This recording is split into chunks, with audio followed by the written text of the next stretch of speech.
Alors, nous avons plusieurs équipes.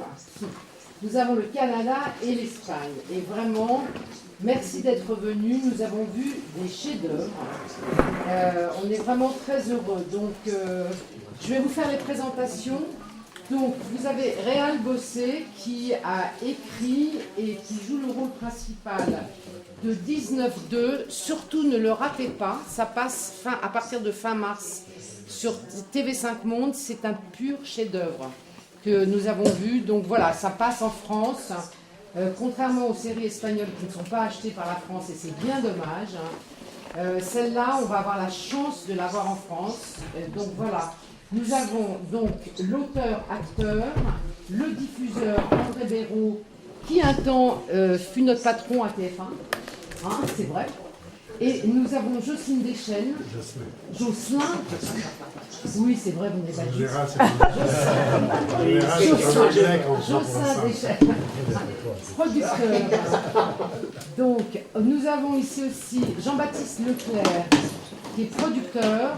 François Guilbeault, ici présent, qui a été diffuseur, qui a travaillé à France Télévisions, qui maintenant est consultant, qui peut-être nous diront pourquoi on ne peut pas faire ça en France.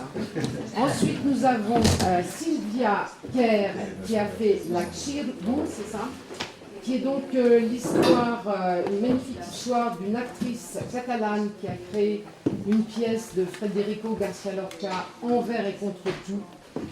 Puis nous avons José María Irizarry, qui est le producteur d'une série extraordinaire, qui est une série fantastique qui traverse le temps, avec un soldat de Napoléon qui fait équipe, enfin ça traverse de Napoléon à aujourd'hui pour qu'on ne change pas l'histoire espagnole. Donc nous avons Alex Pina, qui est le scénariste et le producteur exécutif d'une série qui s'appelle Vis-à-Vis, qui est une série sur une prison de femmes. Et là, et puis, et alors après, José Luis Martin, qui est le scénariste de la série Carlos Rey Emperador, qui est donc une série de 17 fois 70 minutes. Oui, je ne me suis pas trompée. Qui est l'histoire de Charles Quint, qui est donc une série qui raconte magnifiquement cette histoire des royautés européennes, avec Charles Quint qui était prognate et très moche, et que là c'est un acteur magnifique qui le joue. Voilà, donc Michel, il faut parler dans le micro pour qu'on puisse être traduit. Après Michel qui a posé des questions, la première question, on aimerait savoir que vous nous disiez très vite comment vous avez, combien d'épisodes en tout cas pour les séries, le budget de chaque épisode, parce que qui diffère beaucoup dans les pays. Pour les unitaires, donc nous avons deux unitaires, et non, il y a un unitaire et des séries. Et c'est intéressant qu'on partage avec vous cette expérience de savoir combien d'épisodes, combien de saisons, et le budget. Et aussi le budget de ce téléfilm catalan et en costume. Je vous laisse le micro, sinon la traductrice n'en parle pas. Oui, donc, le budget de Carlos est le même budget par épisode que la précédente Isabelle. Je dis ça parce que c'est important. C'est à peu près, je crois que c'est 650 000 € pour 70 minutes. On fait ça en 9 jours, 9 jours et demi. 9 jours de tournage. 9 jours. Combien d'heures de tournage par jour? Je crois que c'est la 10 heures. Je dis ça par rapport à Isabelle, parce que Isabelle c'est compliqué, mais Carlos c'est beaucoup plus compliqué. Il serait beaucoup plus complexe, avec une centaine de personnages d'abord. On voit le royaume, on a besoin de beaucoup de décors. Alors le même budget d'Isabelle, qui est pas mal pour une fiction normale, mais qui n'est pas trop exagérée pour une fiction historique. Et pour Carlos, c'est très limité. Il faut voir les choses dans le contexte. Et c'était quoi encore la question? C'était le budget, le jour de tournage? Après, on va vous demander comment vous avez travaillé. On fait un petit tour comme ça D'accord, d'abord parfait, pour parfait. vous entendre tous une fois. Pardon.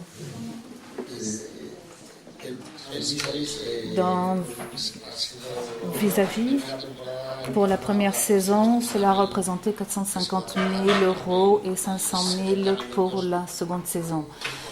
70 minutes et avec un extérieur naturel, nous avons dû le transformer en prison, puisque c'est une prison de femmes, 4000 mètres carrés de décor. Donc ça a été vraiment la difficulté pour mener à bien cette série avec un budget aussi réduit pour le ministère du Temps, le Ministerio del Tiempo. Il y a eu 8 épisodes pour la première saison. Et je suis ravie d'entendre les budgets de mes collègues parce que le mien a été le moins élevé, 570 000 € par chapitre, avec une différence, c'est qu'en plus notre série représente pour chaque épisode une époque différente. Donc 8 épisodes, nous en aurons 13 en tout pour la seconde saison. 13% ont été enregistrés dans un studio. En studio, 3200 mètres carrés utilisés et 50% se fait en extérieur.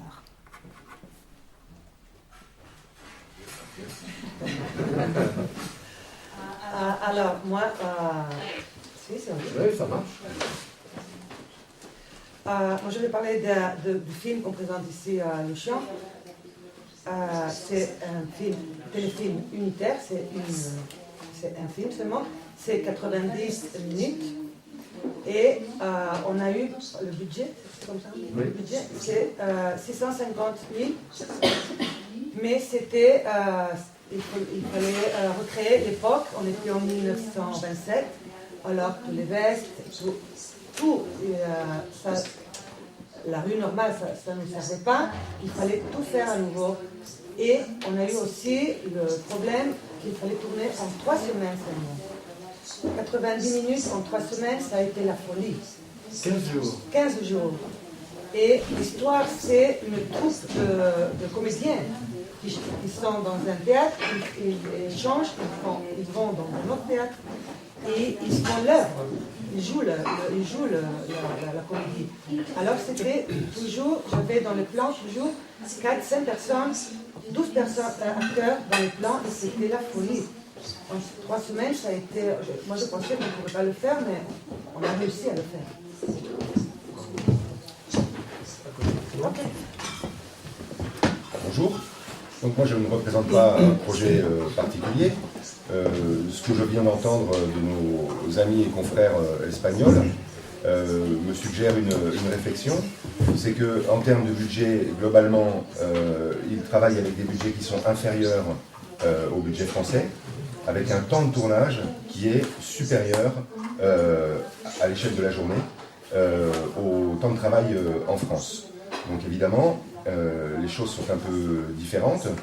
Si on prend des exemples de projets audiovisuels un peu au long cours de la télévision française, on peut citer par exemple Le Village français, ou des séries de ce type-là, des séries du service public, Le Village français c'est France 3, on est dans des ordres de grandeur budgétaires chez nos amis espagnols un peu inférieurs.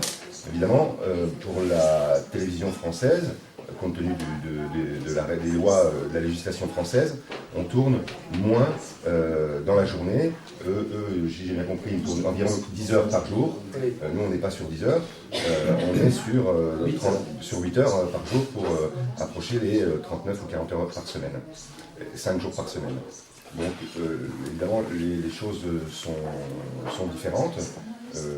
Dans l'Europe, d'ailleurs, on est un des seuls pays à travailler sur ces volumes horaires.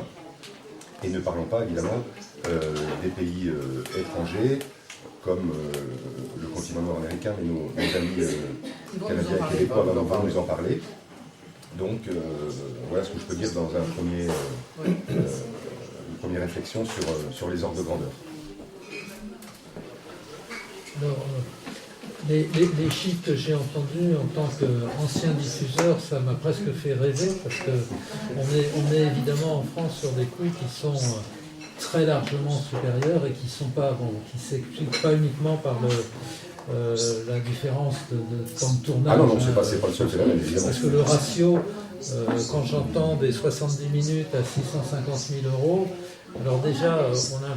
Oui, mais ne rêvez pas trop, il y a des salaires en France. La masse salariale n'est pas la Il ne faut même. pas que les producteurs rêvent pour payer aussi mal que les Espagnols. Non, c'est pas ce que je veux dire, mais juste pour qu'on se rende compte, un unitaire de 90 minutes en costume, on est entre 1,7 million et 2 millions selon le projet, donc c'est pas la même économie. Et effectivement, vous citez le village français que je connais bien, c'est plus cher, mais c'est des 52 minutes, oui. Alors que là on était sur des 70 minutes.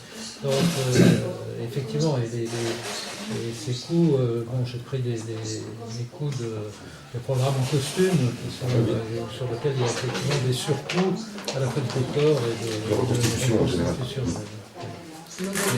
Canadien. Nous, on a tourné pour 19-2, on a tourné 3 saisons de 10 épisodes. 3 saisons de 10 épisodes. De 10 épisodes de chacune des saisons. De 43 minutes. 43, 44, 43. 43 minutes. Le budget, je vous dirais que sur une moyenne, sur les 3 saisons, autour de 800 000 $ canadiens de 43 minutes. Ce qui veut dire peut-être 500-600 000 euros. Mais encore là, c'est une comparaison un peu boiteuse. Mais mettons-le en dollars canadiens. On tourne en général 10 heures par jour, sur des semaines de 4 jours, en général. Maintenant, c'est une des dernières séries qui aura été faite à ce budget-là. C'est une série qui, pour ceux qui l'ont vue, est quand même très exigeante en termes d'action, en termes de tournage extérieur, en termes de location. Le seul endroit qu'on pouvait utiliser comme un studio, mais qui est fait en location, mais qu'on aura fait comme un studio, bien c'est le commissariat, ce que vous appelez le commissariat, le poste de police. Et donc c'était dans les dernières séries à être faites comme ça, parce que maintenant on nous demande, chez les diffuseurs privés, on nous demande de faire des séries pour environ 500 000, 550 000 $ l'heure, 43 minutes donc. On a un peu plus d'argent de temps à autre sur certaines séries à Radio-Canada, mais quand même pas beaucoup plus. Donc la tendance n'est pas du tout à la hausse. Il faut faire mieux avec moins.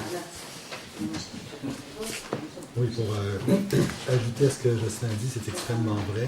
Nous, on a eu une époque où on avait des... Plus dans le micro. On avait une époque... C'est pas un micro, il faut parler plus fort. Ah, excusez-moi. On avait une époque où on avait des séries effectivement à 1,3 million, 1,5 million l'heure.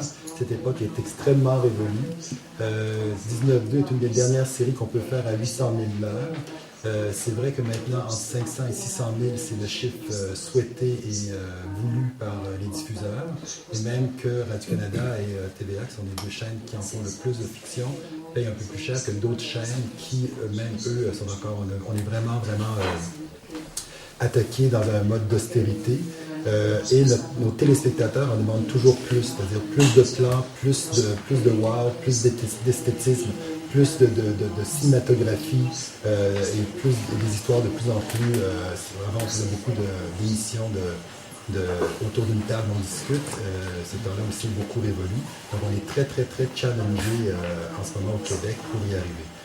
Les chiffres cités ne sont pas les mêmes qu'au Canada anglais, donc il faut vraiment séparer le Canada anglais du Canada francophone. Et puis, je dirais qu'on peut peut-être se permettre encore une série par saison télévisuelle à ce prix-là, mais vraiment tout le reste, par défaut, pour compenser, doit compenser. Donc, voilà. Si je puis me permettre, je voudrais juste rajouter qu'on produit nous-mêmes la série en anglais aussi, au Canada anglais, et le budget au Canada anglais est de 1,5 million. C'est complètement différent. Il faut dire aussi que les salaires sont totalement différents à cause de la concurrence américaine. Plusieurs acteurs et auteurs et réalisateurs. Ben, les réalisateurs, on n'est pas chez nous, mais les acteurs et les auteurs, en général, travaillent à Los Angeles, ont des agents là-bas, on doit payer les prix de Los Angeles, ce qui est totalement différent. Et un acteur en anglais, on doit lui prendre une option, donc il doit avoir l'exclusivité, il ne peut travailler que sur cette série pour les 3 années qu'on a fait, donc tout ça vient avec un coût supplémentaire. Je vais bientôt commencer à travailler en anglais. Tu n'auras pas plus de jours de tournage. Réal, est-ce que tu peux commencer à nous dire, parce que ça c'est intéressant que les auteurs s'expriment là-dessus, comment s'est passée la création de cette série, comment ça s'est passé, de l'écriture au tournage, la relation auteur, réalisateur, producteur, mais surtout, voilà, comment toi tu travailles. Tu as travaillé, est-ce que tu as travaillé en équipe avec juste un seul scénariste? Comment tu as fait? Au départ, Claude et moi, on a comme imaginé cette série-là parce qu'on avait fait beaucoup d'improvisation ensemble, de policiers justement. On s'est dit, bon, allons-y, faisons, essayons de trouver une façon de montrer de la police autrement, donc un angle d'attaque à ça. Il faut peut-être expliquer que Claude, c'est ton Claude, c'est le partenaire, oui. Oui, mais les gens n'ont pas tous vu le film. C'est ça. Donc, c'est le co-créateur, mais aussi le co-partenaire de jeu. En fait, c'est l'histoire de 2 gars dans une auto de police. L'auto de police, son numéro, c'est le 19-2. Donc, c'est les 2 patrouilleurs de cette auto-là qu'on suit. Ainsi que tous les gens du poste aussi. Donc, on a imaginé ça. Après ça, on est allé voir Radio-Canada avec ça. Ça a été bien reçu. Maintenant, évidemment, il y avait des diffusions aussi. Je pense qu'à l'époque, il y avait des diffusions, on ne pouvait pas nous dire tout de suite parce qu'il y avait déjà des diffusions obligatoires. En fait, c'est ce que Louis nous avait dit. Il faut attendre un peu parce qu'il y avait des choses sur les tablettes qu'il faut que je fasse. Bon, c'était ça qui nous a été dit. Mais en même temps, il fallait aussi trouver un auteur parce que Claude et moi, on n'était pas des auteurs à temps plein. Donc, il fallait avoir aussi travaillé avec des gens qui étaient des auteurs du senior. Donc, qui pourraient aussi fournir le travail. Parce que après ça, moi, j'ai coécrit la première année avec Joanne Arsenault, avec la collaboration de Claude. Après ça, la 2e et la 3e saison, Claude et moi, on était collaborateurs avec 2 auteurs qui étaient Daniel Dansereau et Martin Forget. Daniel Dansereau était aussi de la première année. Donc, un groupe d'auteurs, évidemment. Maintenant, il y a eu beaucoup de producteurs sur ce projet-là. Mais somme toute, je pense que les délais étaient... On aurait souhaité des délais plus rapides, mais en même temps, on ne connaît pas, nous, comme auteurs, les contingences de production et les contingences de diffuseurs. Ça a mis combien de temps, ça? Je pense qu'on a commencé à travailler là-dessus, nous, en 2007, et on est arrivé en ondes en 2011. Donc, c'était quand même pas mal. J'ai connu des projets ça fait plus longtemps que ça. Donc, voilà. Mais en général, ça se passe bien. Ça se passe bien. Je dis ça parce qu'ils sont là. Non, ça se passe vraiment bien. Ça pourrait se passer mieux. Mais je pense que c'est une question de coût, surtout. Dans certains cas, quand on a travaillé sur un truc qu'on a fait des amis et moi qui s'appelait États humains, on arrivait à sortir un épisode aux 2 semaines. Parce qu'on se disait, ben voilà, c'est ça qu'on se donnait comme but et on était dans un pool d'auteurs. Donc ça allait mieux, ça allait plus rapidement. Le problème que je vois des fois, quand on développe une série, ce qui arrive, c'est qu'on développe pendant un certain nombre d'années 3 épisodes d'une Bible. À l'époque, c'était ça. Je sais pas si ça a dû changer depuis, maintenant. Mais à partir du moment où c'est souhaité en production, là, il faut se dépêcher pour écrire beaucoup d'épisodes en beaucoup moins de temps. Donc, j'ai joué dans des projets, moi, où je sentais une solidité dans les 3 premiers épisodes, puis après ça, une fébrilité dans le reste. Comme acteur, on avait à réécrire, je pense au projet Au nom de la loi, on avait des gros problèmes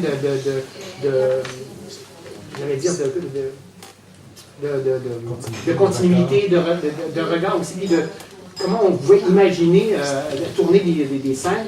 Un exemple, par exemple, quelqu'un va faire une voiture, il va venir avec une autre voiture. Fait qu'on se dit comment ça se fait, c'est dans la même scène. Donc il n'y avait pas de relecture, il y avait beaucoup d'ouvrages, de travail à faire en beaucoup moins de temps. Donc ça aussi, ça pouvait blesser beaucoup le projet, en fait. Mais sinon, je pense que la discussion continue. Il y a vraiment un relais qui existe. Donc on se le souhaite encore, puis on se souhaite que ça s'améliore aussi. De l'auteur au producteur, puis producteur. Et le réalisateur est arrivé à quel stade? Assez rapidement. Claude et moi, en fait, j'ai dit, ça serait fun que Paul réalise ça. Claude a posé parce qu'il avait quand même travaillé beaucoup avec lui, fait qu'il dit, on va attendre, mais Paul était rapidement nommé sur le projet. Donc, évidemment, pour sa capacité aussi à imaginer cette série-là. Donc, c'est assez rapidement que les choses se placent quand même. Maintenant, après ça, ben, il y a de l'attente. Il y a aussi des changements qui arrivent. Comme nous, au départ, c'était des demi-heures. Et quand c'était avec Francine Allaire qui avait accepté le projet comme ça, et quand André est arrivé, il a dit, ben, les demi-heures, moi, ça m'a fait plaisir parce que je voulais des heures. Alors, il a dit des heures. Fait que, moi, j'ai fait, OK, donc comment transformer 8 demi-heures en 4 heures? Donc, il y a eu du travail à faire là-dessus. Mais c'est ça. Donc, c'est du travail. Il faut s'atteler.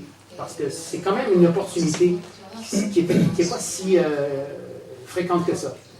D'avoir accès à la télévision nationale, ou que ce soit à Radio-Canada ou à TVA. Il y a des privilèges aussi. Là. Donc, d'avoir un prime time radio-canadien, moi, ça m'apparaissait comme être privilégié. Vraiment. Vous avez écrit tous les épisodes des trois saisons, tous les deux? Ben, je dirais que, comme je disais tantôt, la première année, je l'ai coécrite avec Joanne Arsenault et Daniel Dansereau, mais il y avait aussi Claude qui venait collaborer à cette écriture-là. La deuxième année, on a travaillé autrement parce que c'est une question de temps aussi. On a laissé plus les auteurs travailler. Donc, nous, on était là pour brainstormer jusqu'au scène à scène la deuxième année. Donc, après ça, il y avait aussi des retours de notes qu'on donnait. Et après ça, la troisième année, ben, on a fait des sessions de brainstorm, puis après on a laissé les auteurs travailler parce qu'on était moins disponibles à cette époque-là. Alors, Sylvia, toi, c'est donc sur la télé. Pour compléter ce que dit Réal, avec 19.2, c'est vrai que la série a été d'abord développée en demi-heure parce que dans les cases horaires disponibles, il y avait des demi-heures, donc tout était pitché en demi-heure. Moi, quand je l'ai lu, c'était évident qu'il fallait regrouper l'épisode 1 et 2, l'épisode 3 et 4 pour donner des heures à cause de l'action que vous avez vue.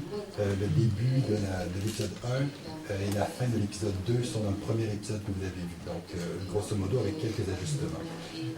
Aussi, c'est vrai que le cas de 19.2 est atypique parce que lorsqu'on a démarré, on a dit on veut la série, on l'a vu à l'antenne.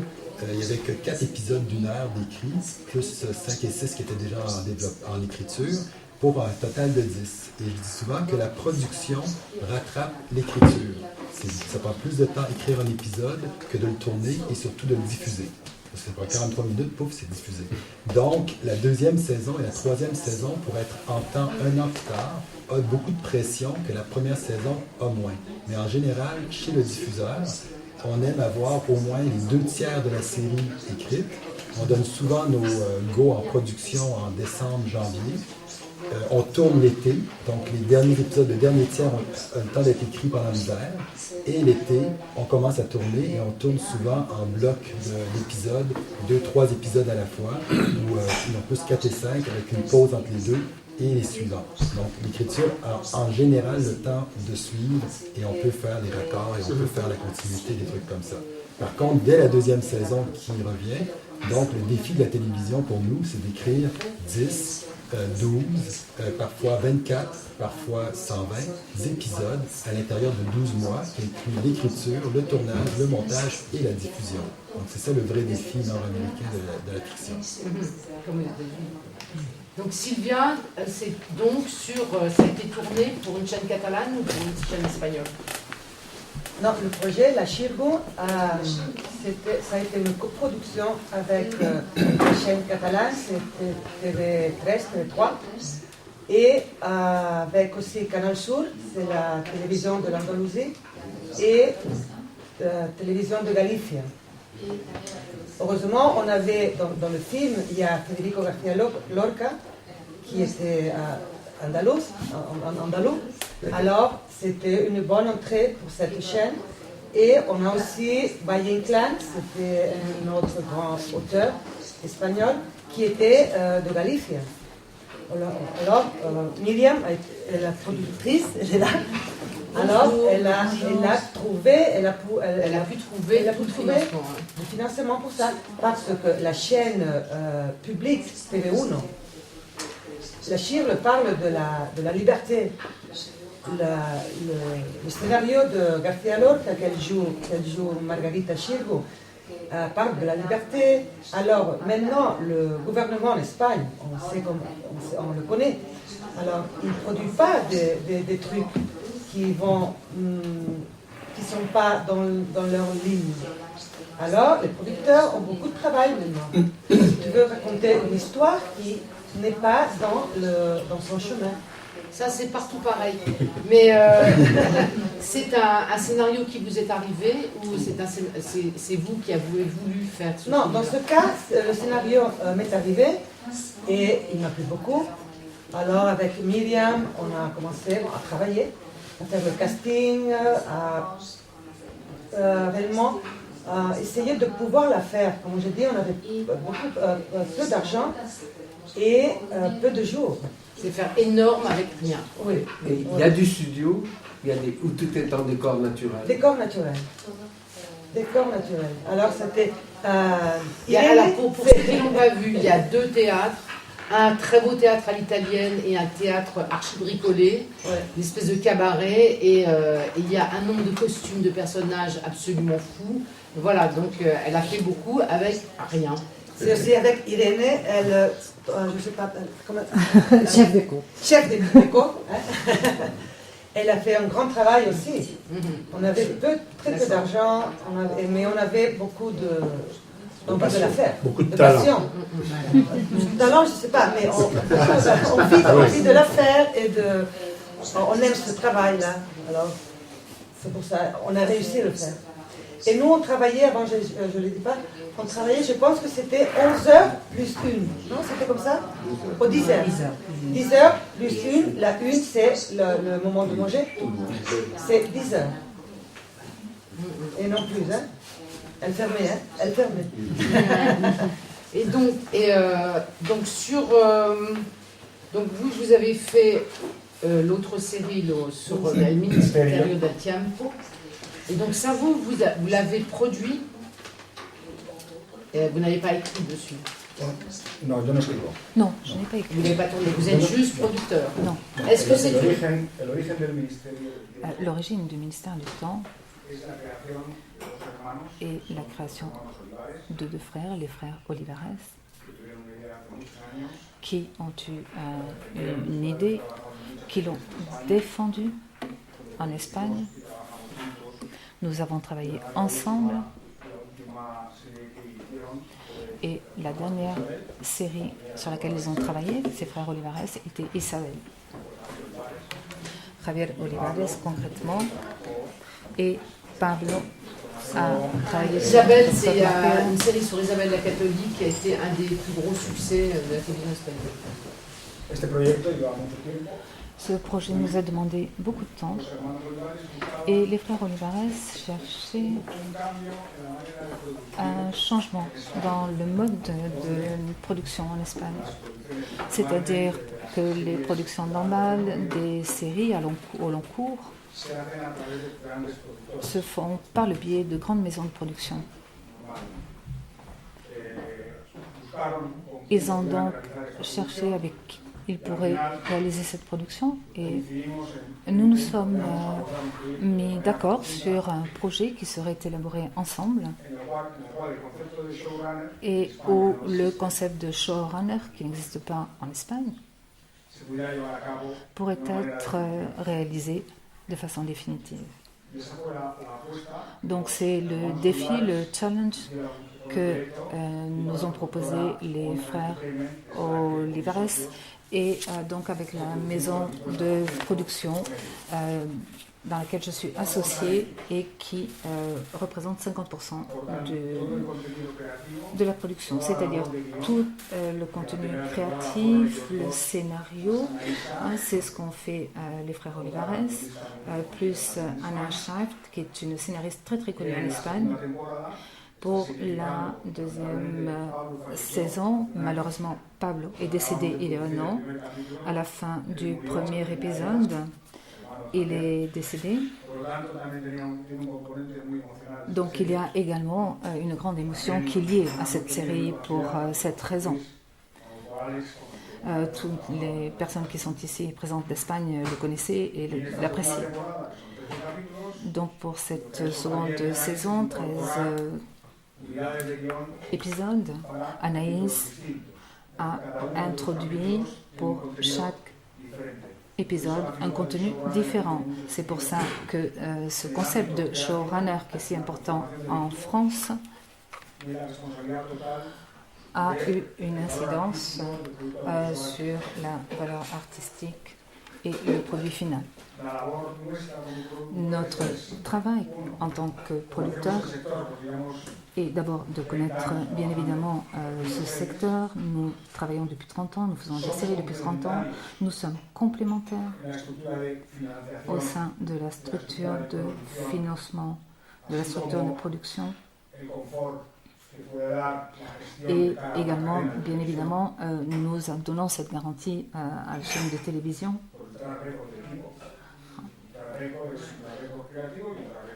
parce que nous travaillons en équipe. Donc nous avons attaqué ce projet. Le résultat est excellent, ça a très très bien marché. Malgré la difficulté de ne pas avoir suffisamment de temps pour faire une bonne pré-production, être capable d'avoir les scénarios écrits, pouvoir les formater correctement, pouvoir les exécuter en temps et en forme, et que la production ne porte pas atteinte au scénario, ça a été ce qui a été le plus compliqué. Nous, chaque jour, pour chaque jour de retard, quelle qu'en soit la cause, y compris des raisons climatologiques, représente entre 35 et 40 000 euros de pénalité. Donc, dans un travail de ces caractéristiques, on voit qu'il faut faire un très grand travail en amont, dans la pré-production, et qu'il faut respecter les délais avec beaucoup de rigueur. Et José María, vous êtes d'accord avec ça? Alex, María, Alex. Ah, pardon. ¿D'acuerdo? Sí, yo estoy... Oui, je suis parfaitement d'accord. Et je crois qu'on voit aujourd'hui un changement dans la fiction espagnole. Et il y a des gens comme les frères Olivas qui vraiment ont induit ces changements. Et il est bien évident que le rôle des producteurs est toujours plus important. Je crois que l'Espagne est aujourd'hui un pays où la fiction a un caractère d'avant-garde. Pendant très longtemps, on a plutôt voulu faire une fiction conservatrice qui puisse plaire à tous les publics, qui soit très politiquement correcte, socialement correcte. Et aujourd'hui, on brise ces moules. Il y a beaucoup plus d'heures de fiction sur les écrans espagnols et cela permet de l'aborder autrement, de fragmenter les narrations, d'introduire des ambiguïtés dans les personnages et de donner aux personnages et à la conception de la série un plus fort caractère. Je pense que aussi bien le ministère du temps que vis-à-vis permettent d'aborder, de présenter une nouvelle démarche dans la production de fiction en Espagne. Usted escribe y produce. Oui. En vérité, la production exécutive, comme nous la concevons nous, revient à prendre les décisions importantes, y compris du point de vue créatif, tout ce qui concerne l'art, la musique, le casting. Ce sont des décisions essentielles de la production exécutive. Et en plus, effectivement, nous écrivons. Il y a également le directeur, le réalisateur dans la partie de la production exécutive. Donc c'est vraiment quelque chose de fondamental. Aujourd'hui, Il y a trois réalisateurs et chaque directeur véritablement est concentré sur sa partie. Donc il faut absolument qu'il y ait quelqu'un qui contrôle le tout dans la fiction.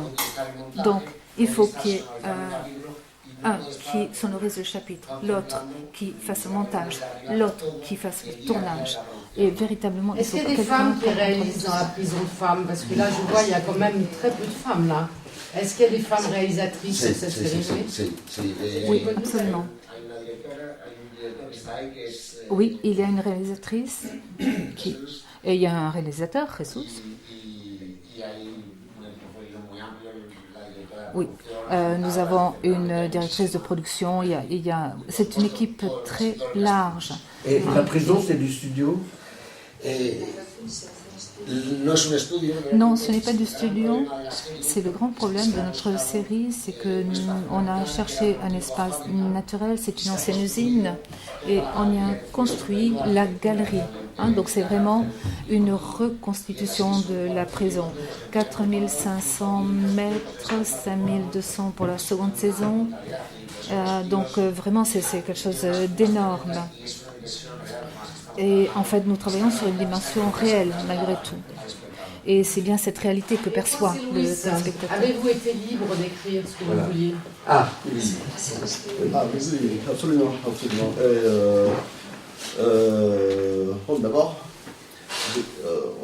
c'est vrai que la fiction espagnole à la télé, ça a beaucoup changé. C'est vrai qu'avant, il n'y a pas longtemps, il y a 7-8 ans, on faisait tous la même série avec des différents décors, le même ton, le même conflit même.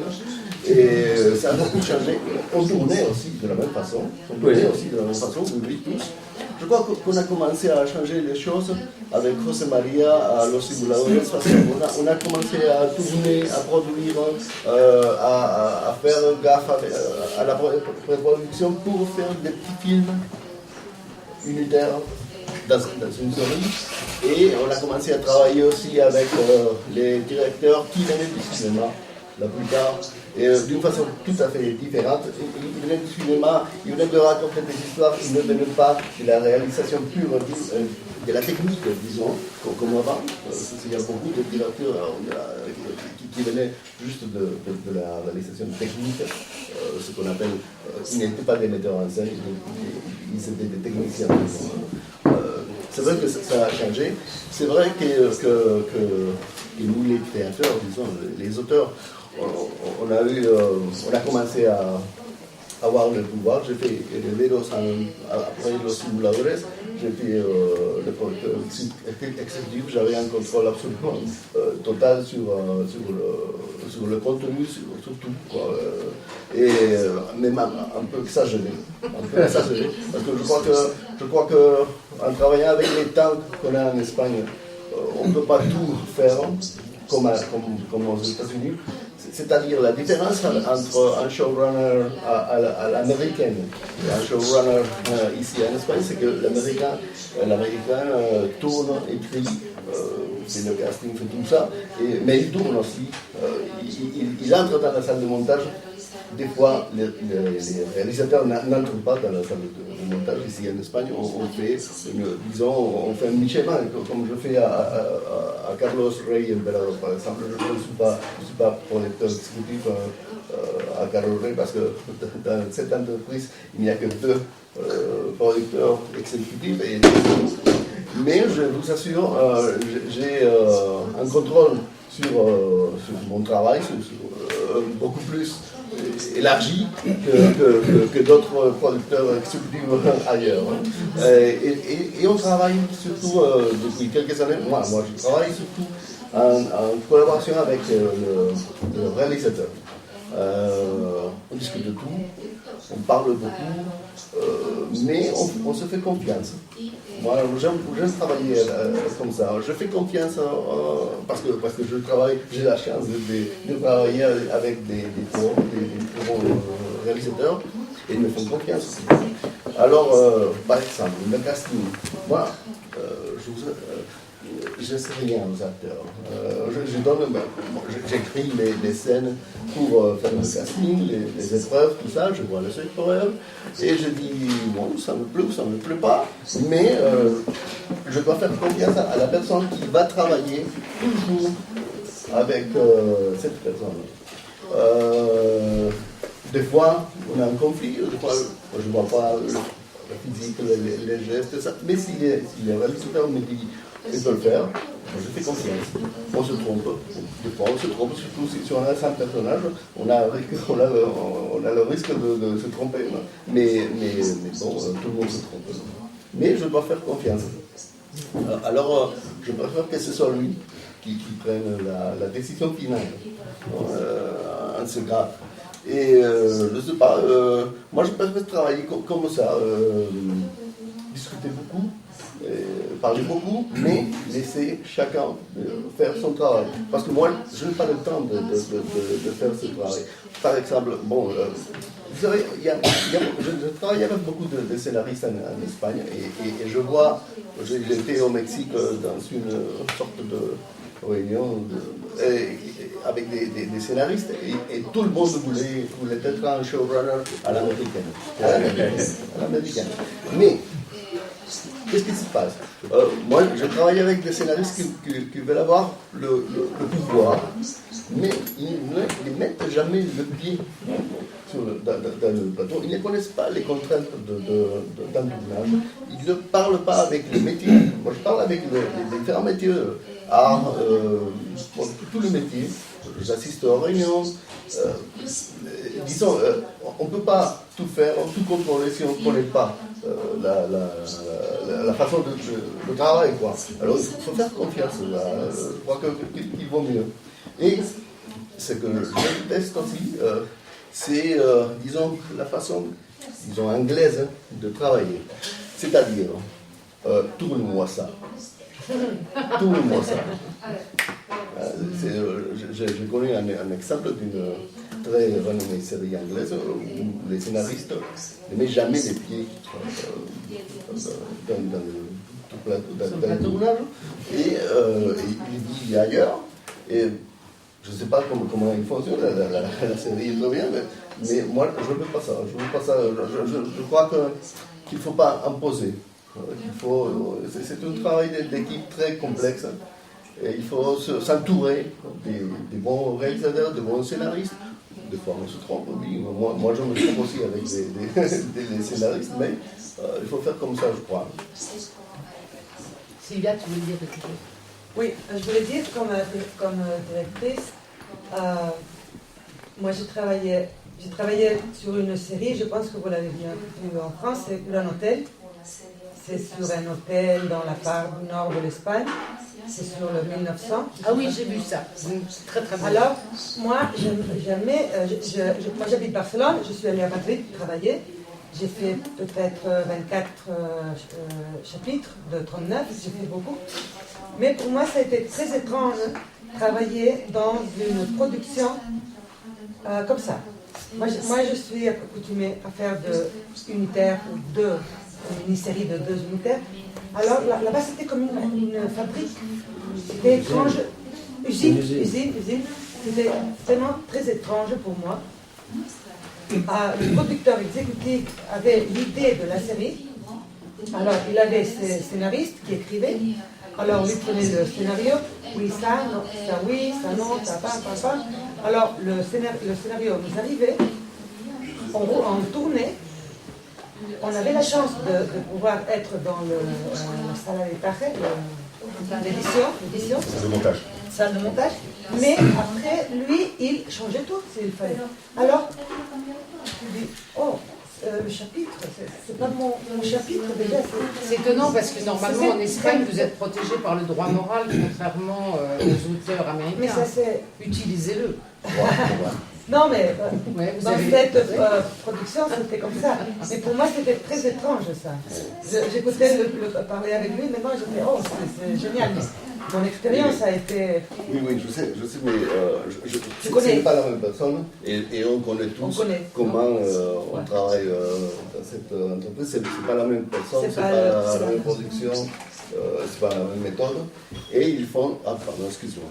Et ils font toujours comme ça. Je dois ajouter, pour voir un peu comment on travaille, je voudrais, comme représentant de la Corée du Sud, que je me sens après de la Corée del Sur, que somos ahora, como représentant de la Corée du Sud, je dois dire que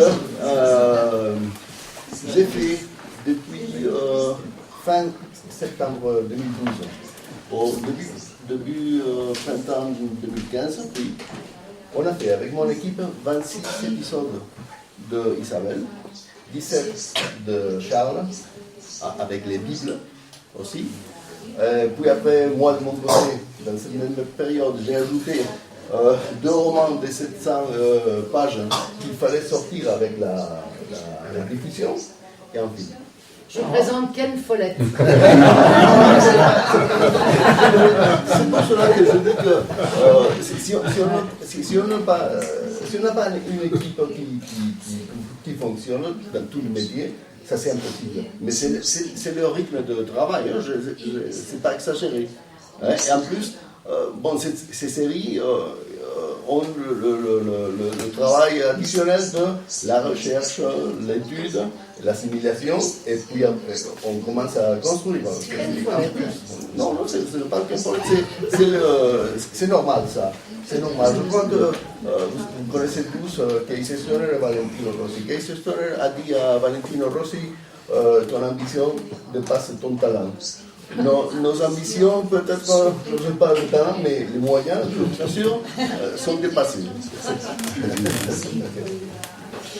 Vous voulez rajouter quelque chose? Yo sí quería añadir Je vais ajouter la chose suivante à cette analyse. José Luis nous a parlé du concept de showrunner et de cette charge de travail. Et donc, je voulais également exprimer l'admiration que je ressens envers lui. Il y a une composante dont nous n'avons pas parlé. C'est de la transformation que connaît aujourd'hui le secteur de l'audiovisuel en Espagne, en raison du modèle entrepreneurial auquel nous sommes habitués et qui ne fonctionne plus. Donc, cela a été démontré. On ne peut plus continuer à assumer ce modèle. Cela a eu du sens dans les années 90, au départ de notre industrie audiovisuelle, lorsqu'il n'y avait rien. Mais aujourd'hui, ça n'a plus de sens. Je fais référence à un modèle de gestion différent, et c'est pour ça que je parle du showrunner. Parce que le showrunner joue son propre budget, son propre argent. Il est coproducteur réel avec le producteur financier.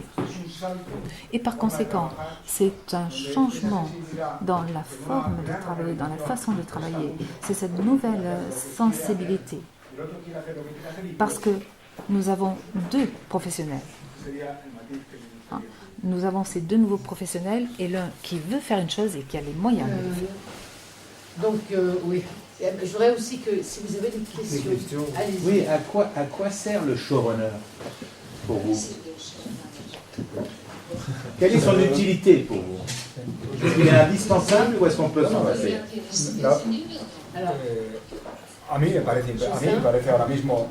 Aujourd'hui, je dirais qu'il est indispensable. C'est une production exécutive avec vraiment, au sens plein. C'est-à-dire la responsabilité.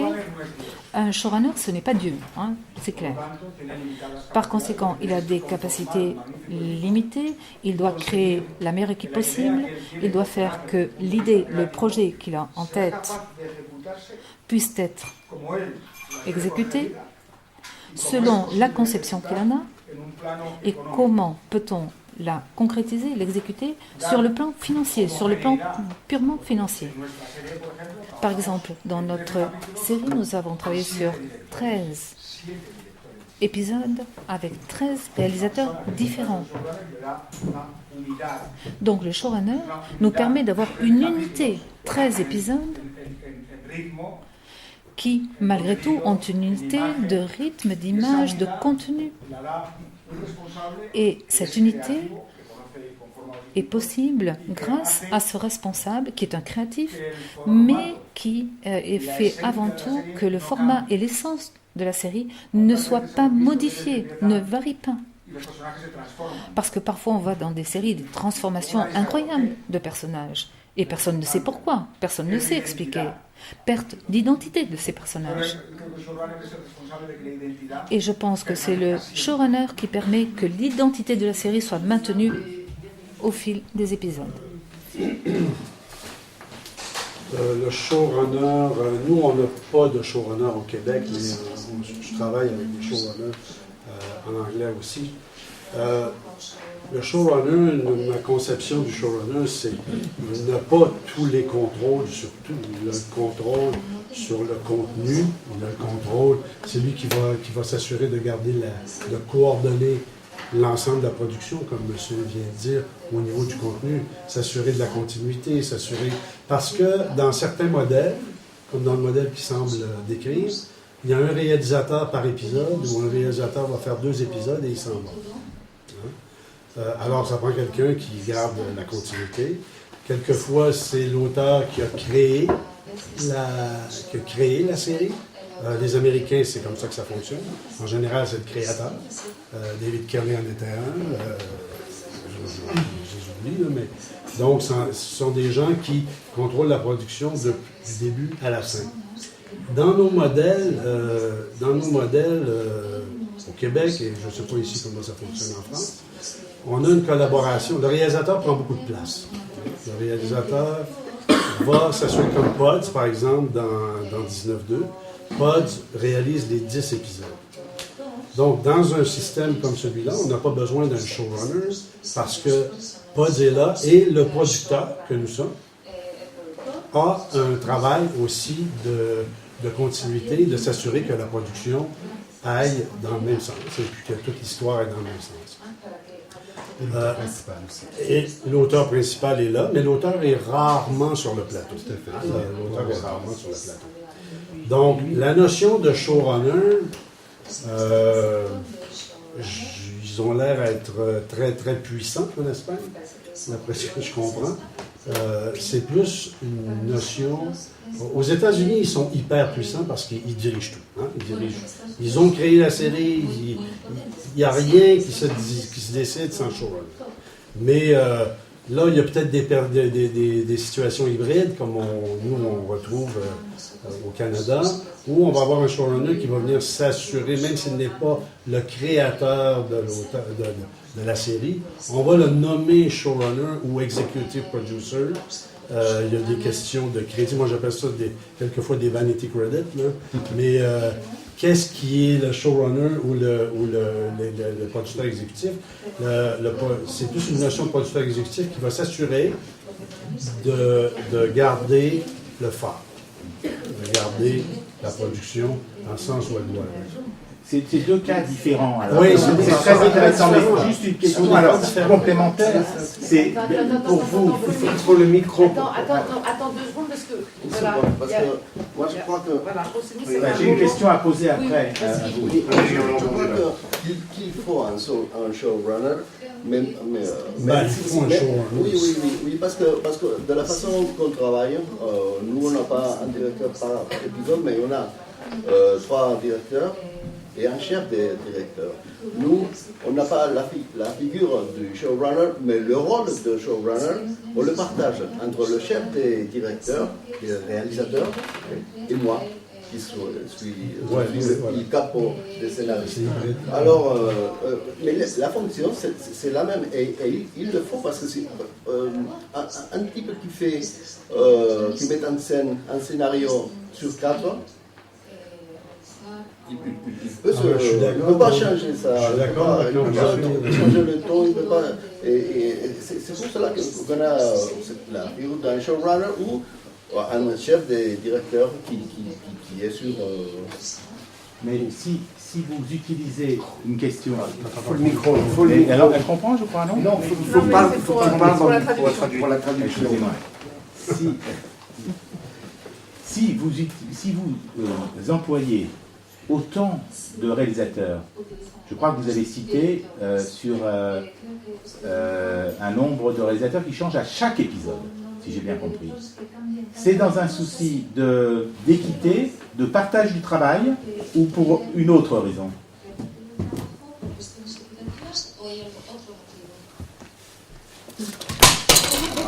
Excuse-moi.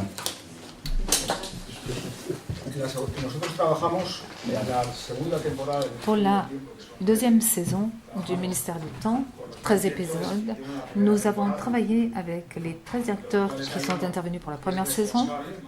Il y a un responsable, Marc Vigil, c'est le responsable sur le plan de la réalisation des trois, et nous avons intégré 3 réalisateurs, nous les appelons les réalisateurs invités. Donc, il y a Rec, un film de terreur. Nous voulions travailler avec le réalisateur pour un épisode parce que nous voulions donner des nuances spécifiques. Donc c'était une variable au sein de la série. Par exemple, pour Cameo, ça a été la même chose, c'est-à-dire c'est une façon d'enrichir l'épisode en amenant un nouveau réalisateur qui a un profil qui s'adapte bien à ce que l'on raconte dans cet épisode. Et chaque épisode en soi est différent de tous les autres. C'est la raison pour laquelle nous pouvons nous permettre le luxe d'inviter d'autres réalisateurs aujourd'hui en Espagne. Nous avons 2 scénaristes liés à la comédie, Comeaga et San José, et nous leur avons demandé de nous écrire un épisode, bien sûr supervisé par nous, par Olivares, qui joue le rôle de showrunner, mais à partir de là, nous leur avons donné la possibilité d'écrire un épisode et de l'écrire avec leur sensibilité. C'est la raison pour laquelle nous avons choisi de travailler ainsi. Bien sûr, il y a un risque financier. Bien évidemment, il faut être très attentif au périmètre de travail et de chaque épisode. Mais c'est une façon que nous avons trouvée pour enrichir l'épisode, donc du point de vue du scénario et du point de vue de la réalisation.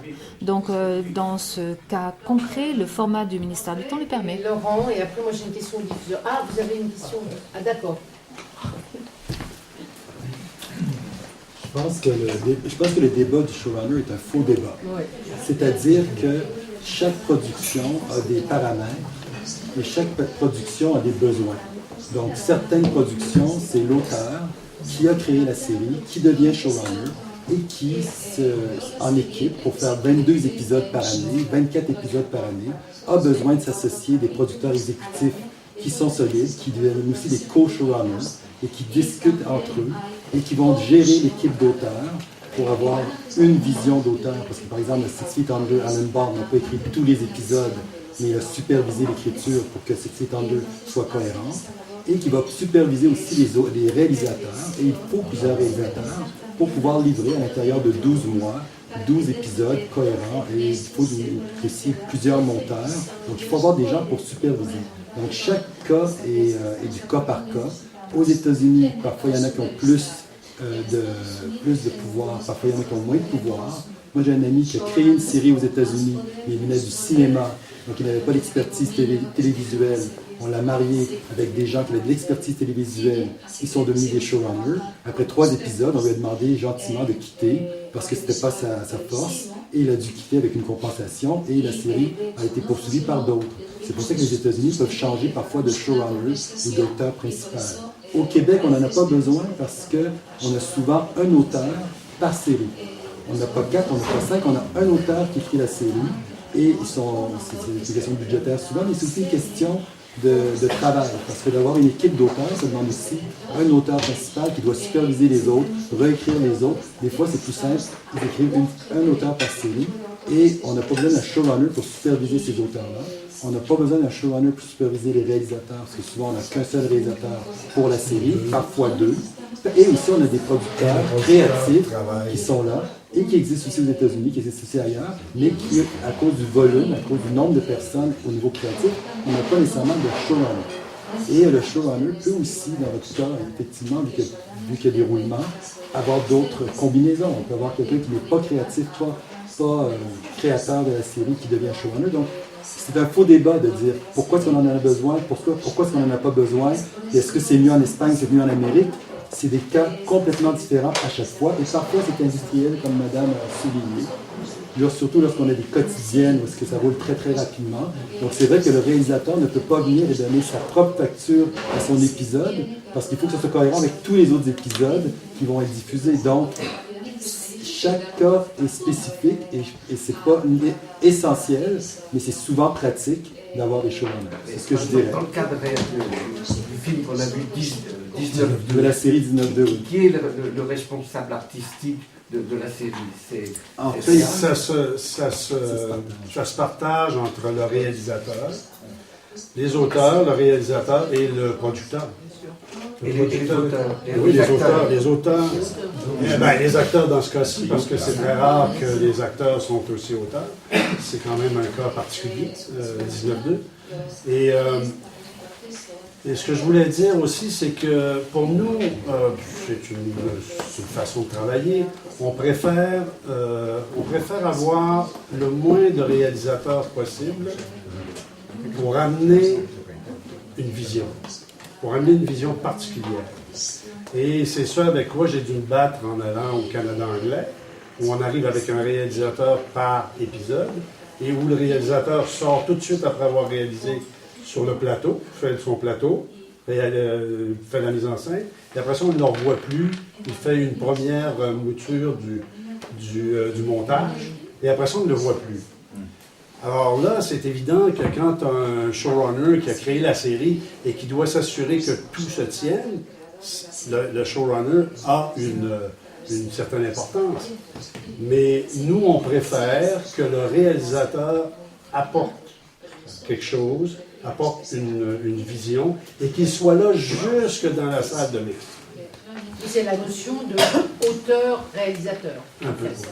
Ça vient du cinéma d'auteur. Hein? Ça vient un peu de ça. C'est dans notre culture. Hein?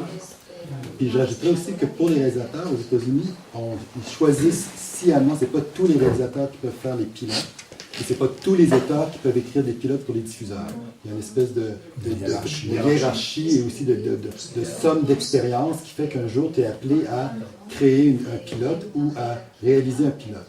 Et après ça, si le réalisateur ne reste pas pour le reste de la série, à moins d'une catastrophe où il faut vraiment faire des grosses corrections, les réalisateurs invités sont appelés à suivre l'esthétisme et à suivre tous les paramètres qui sont là et le faire progresser soit. Et même chose pour les auteurs. Donc, ce n'est pas une équipe d'auteurs et tout le monde a une idée et tout le monde, il y a une vision, une voix. Laurent, Merci. Oui, André, vous avez partiellement répondu à la question que je voulais vous poser. Ce qui me frappe quand je vous écoute tous, que ce soit les amis espagnols ou nord-américains, canadiens, c'est l'incroyable diversité de vos productions, tant sur les modèles de production, sur le plan financier, vous avez évoqué des sommes d'argent qui sont absolument incroyablement diversifiées. Ce long métrage de 90 minutes pour la télévision fait en 3 semaines avec un budget de 500 000 ou 600 000 euros, c'est absolument invraisemblable. Des budgets tout à fait différents pour les séries espagnoles, avec des budgets beaucoup plus faibles que les nôtres. Et en même temps, je m'interroge sur cette capacité à diversifier justement les choses, qui nous manque en France. Je renvoie un petit peu à notre système de production. On s'interroge beaucoup sur les autres modèles de production européens et nord-américains. Est-ce que vous pensez que cette diversité, en général, dans les modèles de production et dans les modèles de création, dans les contenus également, est le secret d'une fiction qui marche et qui fonctionne? Et je pose la question un peu à tout le monde. Moi, je voudrais dire que je ne sais pas si on est tellement divers, parce que le cas de Maria et du ministère du Tiempo est très particulier. Disons que normalement, on est plus proche Alex, la production de Alex et celle qu'elle fait, non seulement à Carlos, que le cas du ministère du Tiempo. c'est particulier. La question est, dans une production normale, c'est que quand c'est qu'on n'a pas l'argent pour payer la pré-production. La pré-production doit être très courte pour tout le monde. Alors, on n'a pas le droit d'écrire les 13, les 14, les 17, les 26 épisodes, une seule personne, avec un seul metteur en scène. On ne peut pas.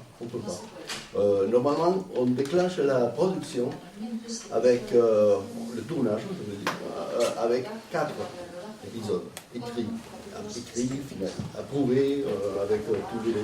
Vous savez, et avec 4 de 13, normalement. Et c'est vrai qu'il faut une équipe. Il faut plusieurs scénaristes, il faut plusieurs directeurs. Ce n'est pas le cas. C'est impossible en Espagne. Alors, on est loin, mais c'est une question de production, c'est une question d'argent.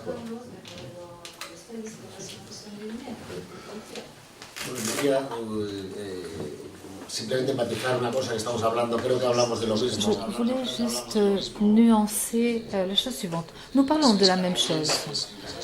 Les séries du Canada et les séries espagnoles posent le même problème. En Espagne, une fois que nous avons écrit, une fois que nous avons déterminé un ton pour la série, il faut choisir la personne qui va lui donner sa facture, qui va lui donner sa lumière, et cela en Espagne. Pour le faire, nous travaillons ensemble. C'est la production exécutive qui rassemble tous les professionnels. En Espagne, la partie de la création contrôle de plus en plus les séries dans ses différentes facettes. Anciennement, on travaillait de façon différente, mais aujourd'hui, ce sont vraiment les créateurs qui contrôlent de plus en plus les différentes facettes d'une série. Je voulais répondre globalement à ce qui a été dit. Je crois qu'il y a des similitudes, des ressemblances, mais je crois qu'il y a un format beaucoup plus industrialisé d'une fiction, de strip de 30 minutes, 35, si c'est un sitcom, si c'est un prime time. Le modèle, alors, peut être très différent. Pour répondre André, et puis monsieur va enfin... Pour répondre à la question, Laura, oui. C'est-à-dire que oui. C'est-à-dire que ce qui est intéressant, c'est qu'ici en France, vous avez souvent des soirées qui sont thématiques. Donc on vous dit, tel jour sur telle chaîne, c'est des séries policières. Tel jour sur telle chaîne, c'est des séries sociétales. Ça me rappelle des souvenirs.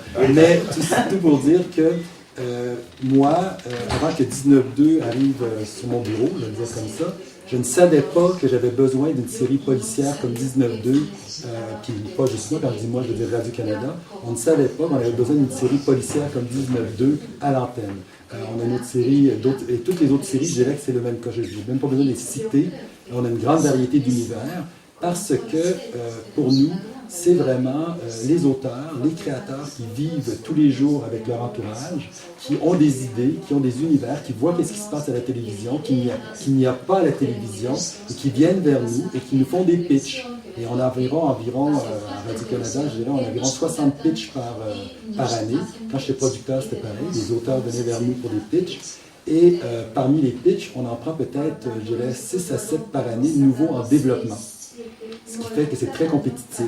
Et vraiment, sincèrement, il y a certains trucs, pour ne pas dire la majorité, avant qu'ils arrivent sur notre bureau, on ne savait même pas qu'on en avait besoin. Et après, on les teste en écriture. C'est-à-dire que vous faites votre ligne éditoriale en fonction des projets, de ce qui arrive. Au lieu de faire, comme en Europe généralement, une ligne éditoriale où on vous dit que vous allez écrire ça. Oui, on ne fait pas d'appel d'offres, comme on peut dire. De dire, voici ce dont voilà. Par contre, certains formats jeunesse et trucs, peuvent le demander, mais en général, on ne le fait pas. Et on teste avec 3 scénarios en développement. Ensuite, lorsque 3 scénarios sont vraiment probants, on va plus loin avec 3 autres. Et comme j'ai dit, on arrive après à 2 tiers avant de pouvoir décider si oui ou non la série ira en production. Ce qui permet déjà d'avoir une bonne quantité pour aller en pré-prod et terminer.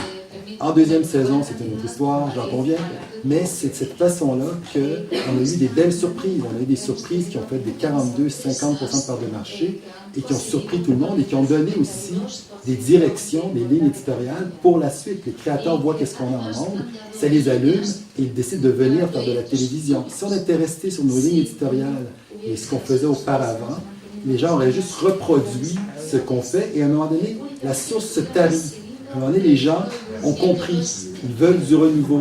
Et le renouveau vient du fait qu'il y a une ouverture sur les projets qui sont reçus naturellement.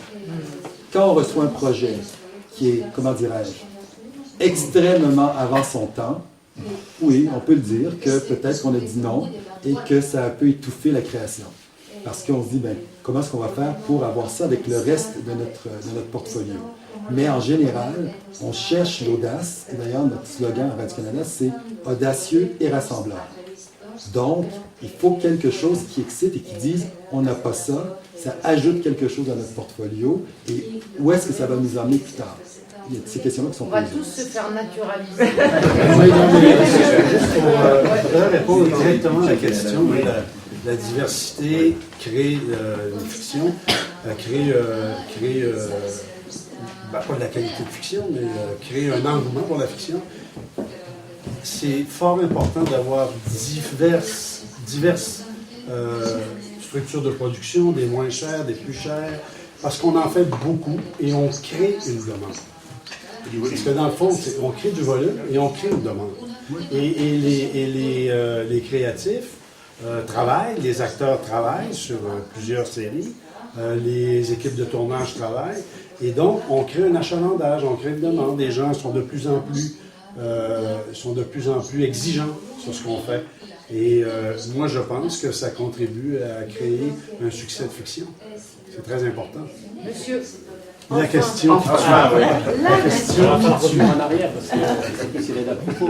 Non, moi, enfin, ce n'est pas une question très littéraire, mais plutôt sur la forme créative.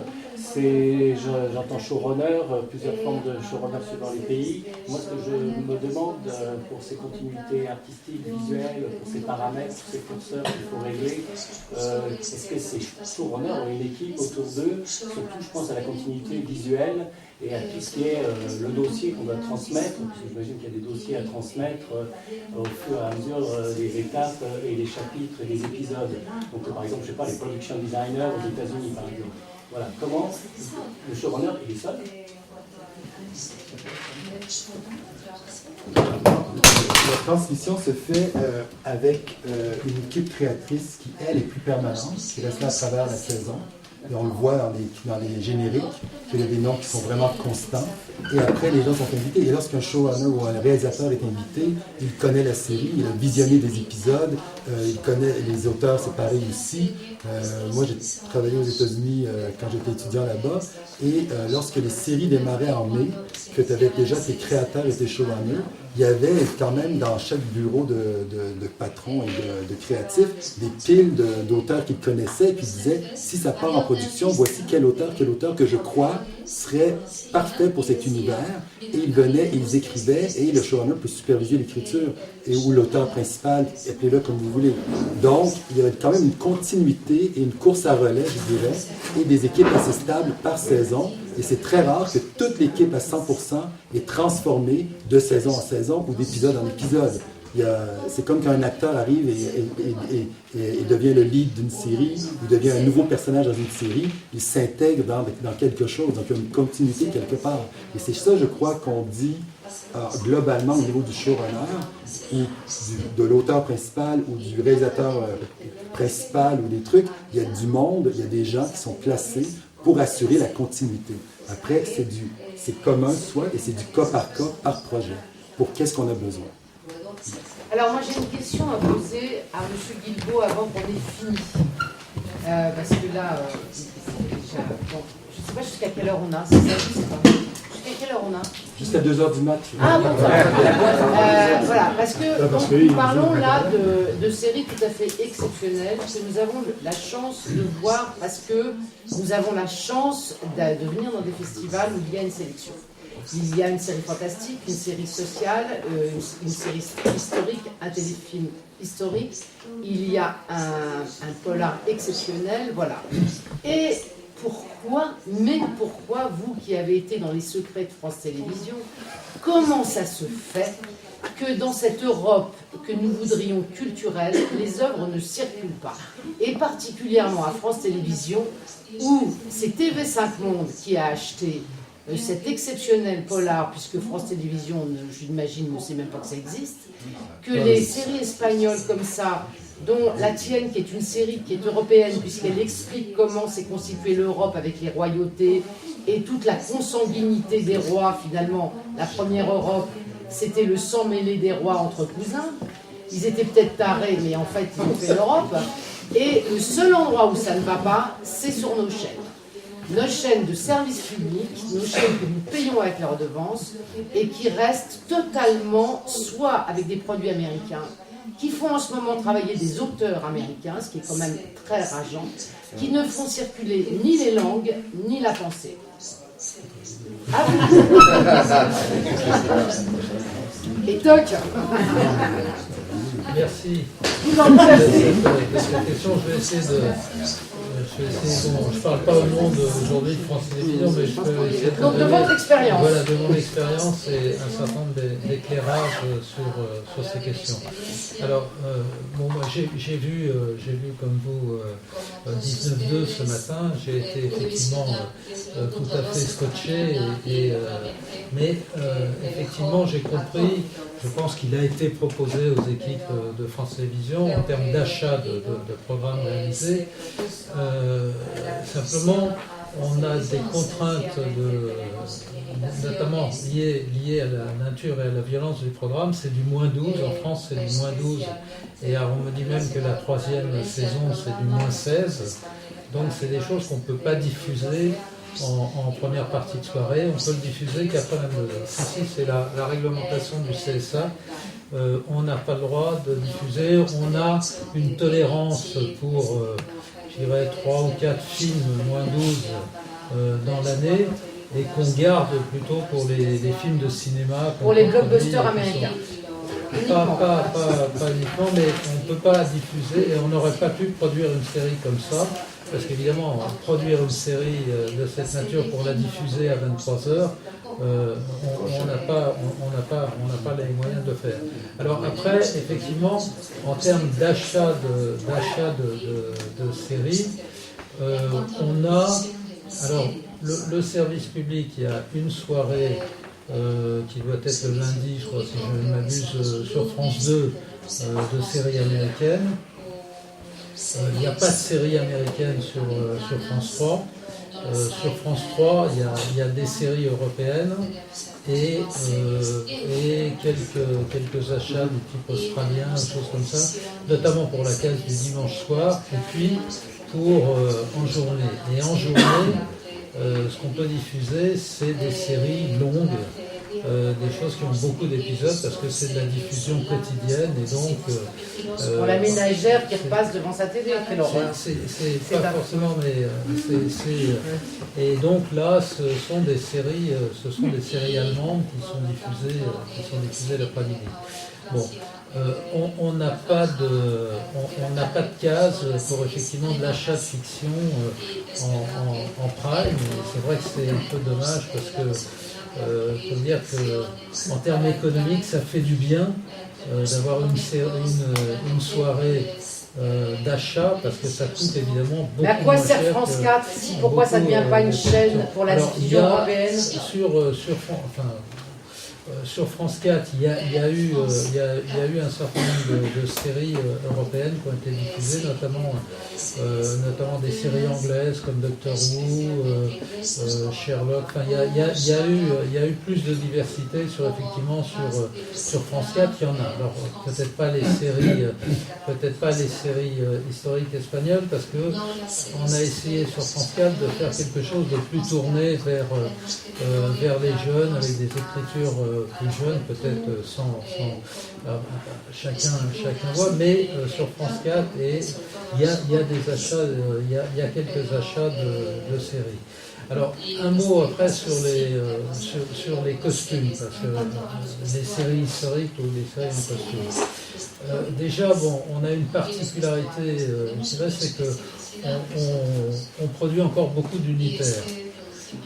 Dans les unitaires, il y a quand même des thématiques assez variées, comme on peut le voir d'ailleurs à ce festival. J'observe que quasiment la totalité des films qui sont présentés sont des films du service public, il y a Arte et France Télévisions, et il y a quand même un éventail assez large de thèmes qui sont abordés, qui montrent qu'il y a quand même, je pense que les producteurs qui sont là et qui présentent leurs films sont plutôt contents de leurs films, donc il y a quand même des choses qui se font.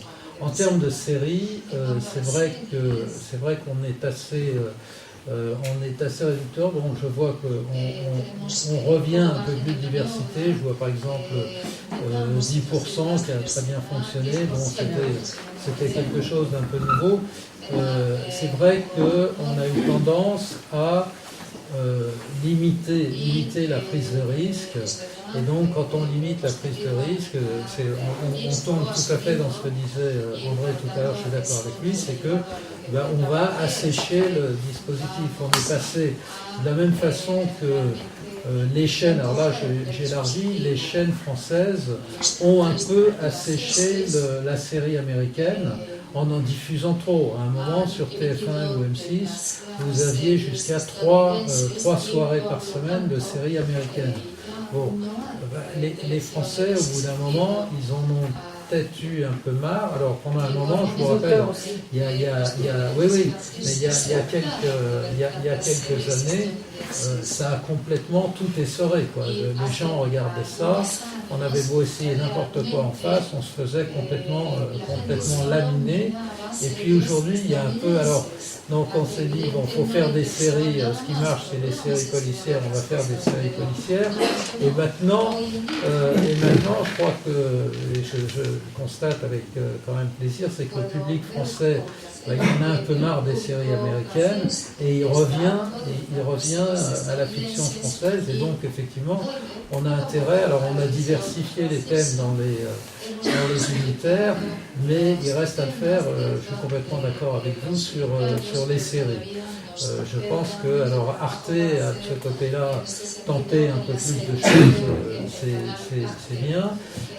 France Télévisions, il y a toujours, qu'on dise ou pas, il y a toujours la pression, il y a toujours une certaine pression de l'audience, qui vient de partout, qui vient de l'actionnaire, mais qui vient aussi du milieu. Dès que ça, regardez sur les dernières années, regardez ce qui s'est passé sur France 2 dans les 5 dernières années.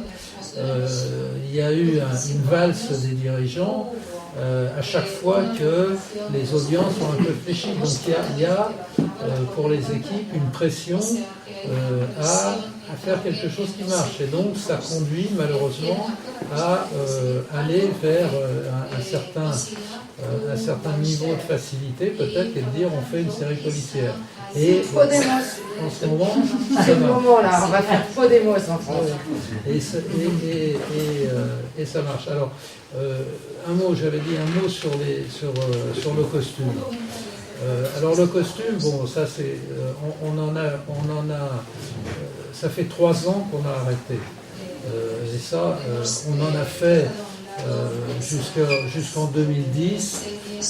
À la période, c'est lié aussi aux dirigeants. À la période avec Carolis et Duhamel, on a fait un certain nombre de choses en costume sur France 2 notamment.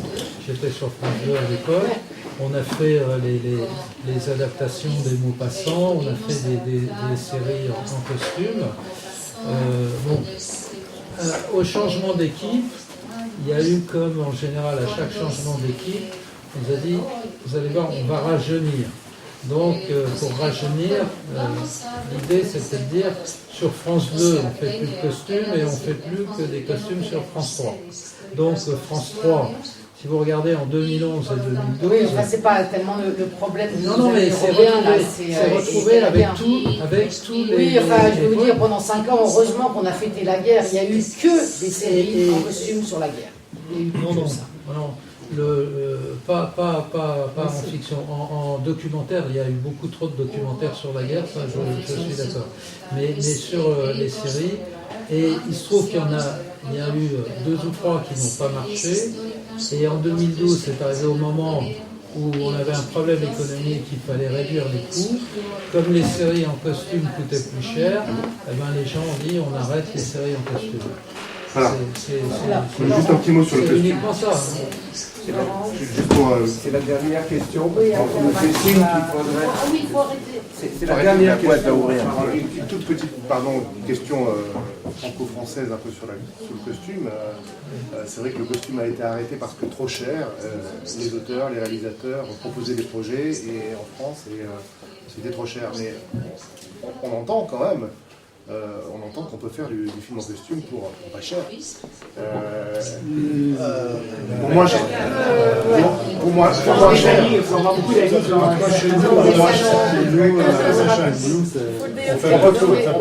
On peut trouver en tout cas des solutions. Il y a des solutions créatives et il y a des opportunités pour pouvoir faire des choses différentes. En tout cas, les prix que vous avez évoqués pour des fictions en costume sont tout à fait intéressants. Donc, est-ce qu'on ne va pas se pencher sur ces modèles-là? Non, mais ça, c'est une question très difficile. Mais bon, effectivement, c'est pas une question pour... Moi, ce que je vous propose, c'est qu'on fasse ce genre de débat chaque année. Parce que là, malheureusement, c'est trop court et on est nombreux. Je voudrais d'abord qu'on applaudisse la traductrice. Merci.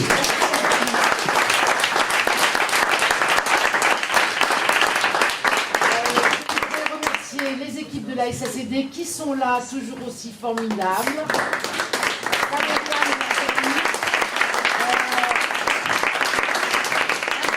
Remercier Claude Corrèbe qui vraiment nous fait un accueil formidable et nous permet de nous rencontrer. Moi, je suis vraiment heureux. Je vous remercie tous d'avoir pris ce moment avec nous. Et j'espère qu'on se reverra vite et qu'on pourra parler enfin d'une diffusion européenne forte. Voilà, merci.